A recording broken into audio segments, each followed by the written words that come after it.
পরে ভিতরে একদম ভিতরে যারা ছিল তারা আর বের হয়ে আসতে পারে না এবং সামনের ফটকে তালা মারা ছিল। হ্যাঁ, তালা মারা ছিল।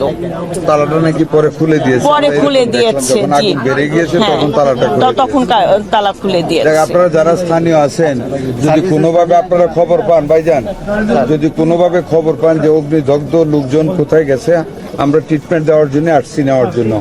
আমরা স্যার 7 জন আর কি জীবিত পারি। তারা কোথায় আছে এখন? এখন ওরা কোথায়, আমরা বাইরে দিয়েছি, ওরা কোথায় গেছে আমরা খোঁজ পাচ্ছি না, মেডিকেলে খুঁজছে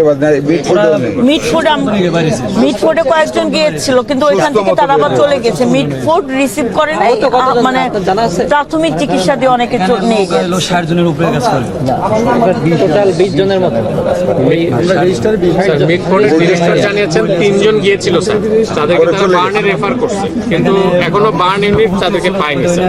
আর 5 জনের ডেড বডি মালিককে, এটার মালিক হচ্ছে আকরাম হাজি নামে এক ভদ্রলোক, এবং সে হচ্ছে বিগত সময় এই কারখানা সে চালু করেছিল, আমি যেটা খবর পেলাম। এবং সে হচ্ছে আমাদের বর্তমান বিএনপির একজন নেতার ভাইরা, এটা আমি আইডেন্টিফাই করেছি, আমি এসপি সাহেবকে জানিয়েছি এবং আপনার ডিবি সাহেব জানিয়েছে, তো ওনাদের ব্যবস্থা গ্রহণ করছে।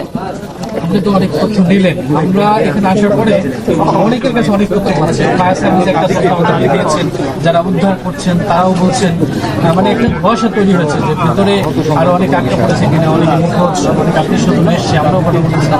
5 জনের মরদেহ উদ্ধার হয়েছে, অনেকে নিখোঁজ আছে। আর একটা ব্যাপার হচ্ছে, এই কারখানা নিয়ে অনেকে বলছেন যে কারখানাটি এর আগেও দুর্ঘটনার সম্মুখীন হয়েছিল, তখন সিলগালা করা হয়েছিল, কিভাবে আসলে আবার চালু হলো, কারখানা নিয়ে একটা ধোঁয়াশা ছিল।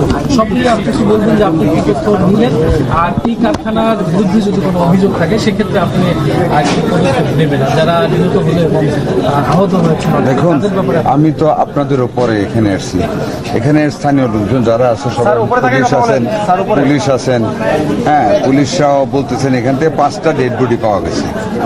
এ পর্যন্ত 5টা ডেড বডি, এখানে অনেক স্তূপাকারে কি অল্প কিছু জিনিস আছে, মনে হয় না এখানে কোনো ডেড বডি আছে। যদি পাওয়া যায় দেখবেন 5টা ডেড বডি এর মধ্যে পাওয়া গেছে। আমরা দেখেছি খবরে 15 জনের মতন আহত আছেন। স্থানীয় লোকজন বলতেছেন 7-8 জন আছে, কেউ বলতেছে 15-20 জনই হবে, কিন্তু আহত লোক যে কোথায় কোন হাসপাতালে এখন কেউ জাননি।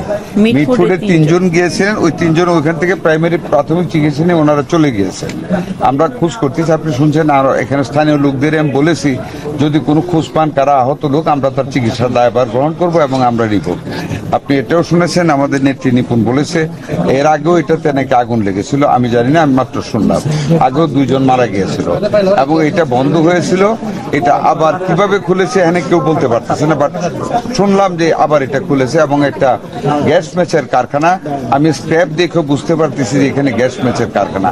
কোন অথরিটি নিয়ে কিভাবে খুলেছে এটা জানি না, তবে এটা অবশ্যই এটাকে পরীক্ষা নিরীক্ষা করে দেখা হবে কিভাবে খুলছে, কার ইয়েতে খুলছে। যদি কোনোরকম বৈধতা ছাড়া খুঁজে থাকে যে করেছে, যে যার মালিক, অবশ্যই আইনানুগ সংস্থা আইনানুগ ব্যবস্থা গ্রহণ করবে।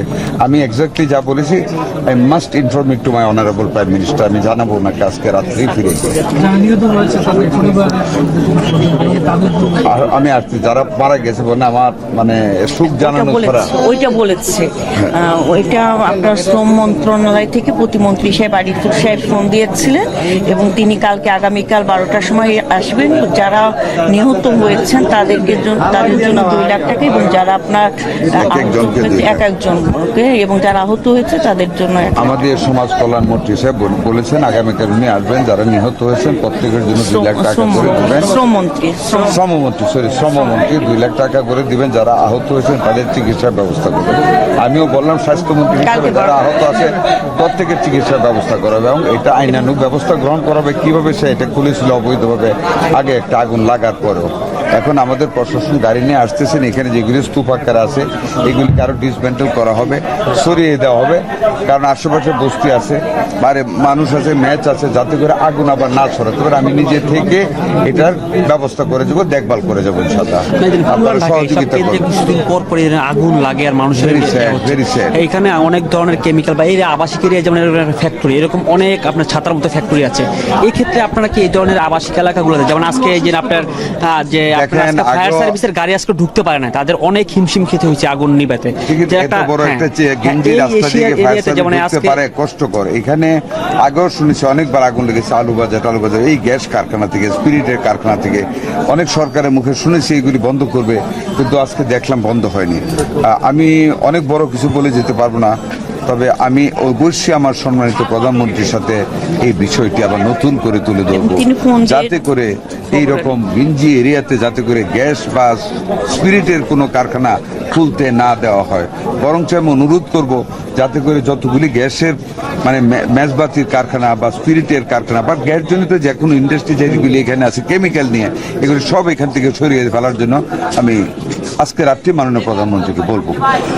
একটু প্রশ্ন, 5 জন নিহতের ঘটনা আমরা শুনতে পেয়েছি, কিন্তু যারা পরিবার বর্গ আছে তারা মানে এখন আসছেন এবং খুঁজতে এই সম্পর্কে একটু বলবেন। এখন ধরেন আমিও তো এখনই আসছি, সবাই বলতেছে 5 জনই মারা গেছেন, পুলিশ বলতেছেন 5 জন, সিভিল ব্যুরোক্রেসি বলতেছে 5 জন, আর কতজন আহত এটা কেউ বলতে পারতেছে না, বা ভিতরে এখানে পাওয়া যাবে কিনা জানি না। আমি আসছি, আমি সব স্তূপগুলি দেখবো, মেশিন আসতেছে, সরাবো, এক্সকেভেটর আসতেছে, দেখে যাবো, যদি পাওয়া যায় আপনাদের সামনে সেটা পাওয়া যাবে, আর যদি না পাওয়া যায় আমরা 5 জনই তো ধরে নেবো না। যারা আত্মীয় স্বজন কারা নিয়ে সেটাও জানি না, আমি জানার চেষ্টা করবো। নিশ্চয়ই আপনারা জানেন, আপনারা আমার অনেক আগে আসছেন, কারা কারা মারা গেছে থাকলে ওনাদের কাছে যাবো, ওদের সুখ সন্তপ্ত পরিবারের প্রতি সমবেদনা জানাই। আমাদের শ্রমমন্ত্রী 2 লক্ষ টাকা করে ঘোষণা করেছেন, আমরা পারলে আরো সহযোগিতা করব পরিবার পেতে, আর যারা অসুস্থ তাদের চিকিৎসার দায়িত্ব নেব ইনশাল্লাহ। চলেন আমরা সবাই দেখি আরো কেউ আছে কিনা, আগুন যদি আরো থাকে, মেসে আগুন লাগতে পারে, এগুলো আমরা ডিসমেন্টেল করে পানি দিয়ে নিভিয়ে যাবো ইনশাল্লাহ। আর সেই সাথে আশপাশে যে আবাসিক এলাকাতে এই ধরনের কারখানা আছে সেগুলো বললাম, আমি গিয়ে প্রধানমন্ত্রীর সেগুলো কি সাথে- বন্ধের কোনো ব্যবস্থা আপনারা আমি I am not the sole authority. আমি এটাকে এই অবস্থাটাকে আমার মাননীয় প্রধানমন্ত্রীর কাছে আজকে রাত্রে তুলে ধরবো। নিশ্চয়ই মাননীয় প্রধানমন্ত্রী একটা কিছু করবেন। Thank you. দেখেন, আমাদের মাননীয় প্রধানমন্ত্রী তিনি কতটা কনসাস, এর সাথে সাথে আমাদের স্বাস্থ্যমন্ত্রীকে পাঠিয়েছেন, শ্রমমন্ত্রীকে নির্দেশ দিয়েছেন, এবং তিনি সরাসরি আমাদের সাথে ফোনে কথা বলেছেন, আমাদের মাননীয় এমপি সাহেবের সাথে কথা বলেছেন, তিনি আমার সাথে কথা বলেছেন, এবং তিনি বলেছেন হত প্রতিটি পরিবারের পাশে আমরা থাকবো, নিহত পরিবারের পাশে থাকবো, এবং এই ধরনের অবৈধ স্থাপনার সাথে যে বা যারাই জড়িত থাকুক না কেন তাদেরকে আইনের আওতায় এনে সর্বোচ্চ বিচার করা হবে। আর আচ্ছা, এই এলাকা তো মনে হয় যে আপনাদের বলতে গেলে আপনারা এলাকার নিয়ন্ত্রক বা আপনারা আমরা নিয়ন্ত্রক না, আমরা সেবক। সমাজ সেবক আপনার এলাকার।